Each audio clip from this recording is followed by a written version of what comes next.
Hey everyone! You've probably seen the periodic table a million times, but have you ever really thought of it as a map?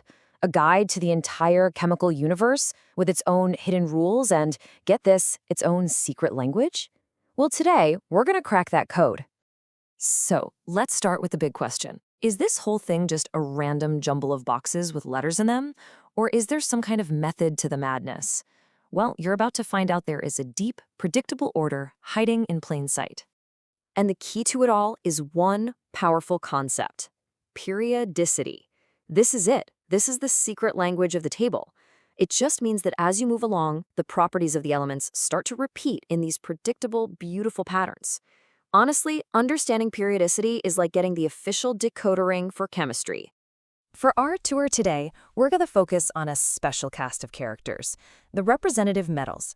These are the elements over in the S and P blocks of the table, and trust me, each one has its own distinct and pretty fascinating personality. Okay, let's start our tour way over on the far left of the table. This is the most high-energy neighborhood you're going to find, and it's home to the alkali and the alkaline earth metals. These guys, they do not do anything halfway. So here's the deal with these two groups. The alkali metals in Group 1 are just desperate to give away their one outer electron. The alkaline earth metals in Group 2, right next door, need to ditch too. And that simple difference makes Group 1 absolutely wildly reactive, with Group 2 trailing just a step behind. And when I say wild, I really mean it. These metals are so soft you could literally cut them with a butter knife. Lithium is so light it actually floats on oil. They have the absolute lowest ionization energy. That's how much energy it takes to yank off an electron, which means it takes almost zero effort to pluck that outer one away. And that is why they react, well, explosively with water, and have to be stored in oil just to keep them from reacting with the air around us.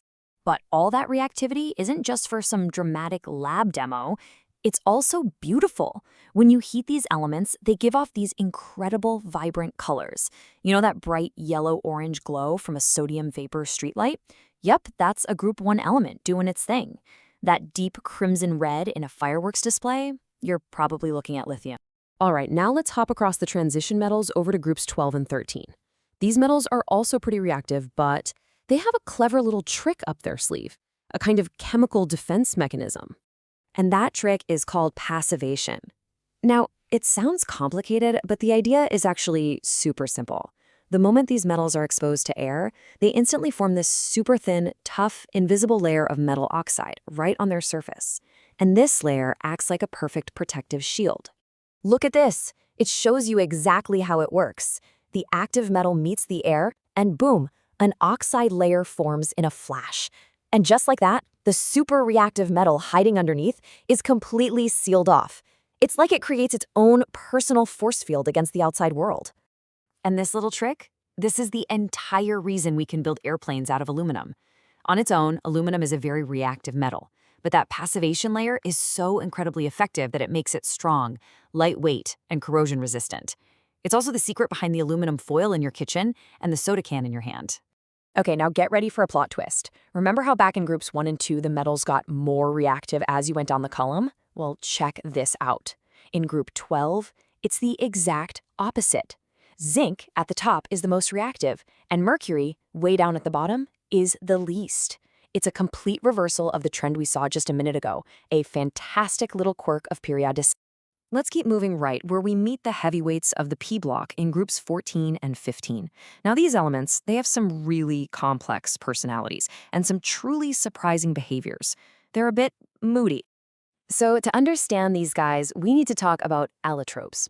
All this means is that you can have the exact same element in the exact same state, like, say, a solid, but with its atoms arranged differently. This gives it totally different properties. It's the same element, just showing off different sides of its personality. Tin is the absolute perfect example of this. Above about 13 degrees Celsius, you've got white tin. It's a stable, bendable metal. But let it get too cold, and it can slowly transform into gray tin, which is just a brittle powder. This strange process is actually called tin pest, and legend has it that it's what caused the buttons on Napoleon's army's uniforms to crumble into dust during that brutal Russian winter. So what's going on here? What causes this kind of moody behavior?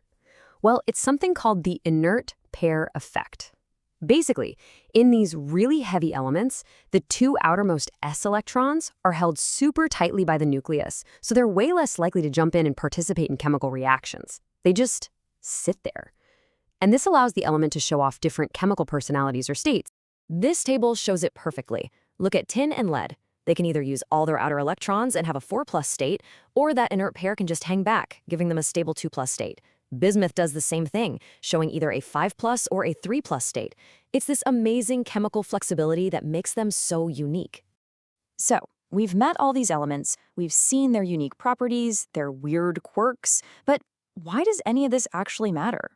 Well, it's because understanding these personalities is literally how we build the modern world. This is where it all comes together. That extreme reactivity of group 1, it powers our streetlights. The strong reducing power of group 2, it gives us flares and fireworks. The passivation of group 13 lets us build airplanes. Even that weird reactivity trend in group 12 is used to protect steel from rust. And those moody metals with multiple oxidation states, essential for things like lead-acid batteries. Every single property is a tool we can use. And that's really the main takeaway here. Understanding these patterns isn't just some boring academic exercise. As this quote says, it's the foundation that scientists and engineers use to solve real-world problems and invent the future. So you see, the periodic table isn't random at all. It's a predictive code, a language. And now that we're starting to understand that language, it leaves us with a pretty incredible question.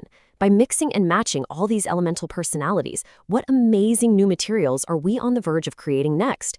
The possibilities, well, they're as vast as the table itself.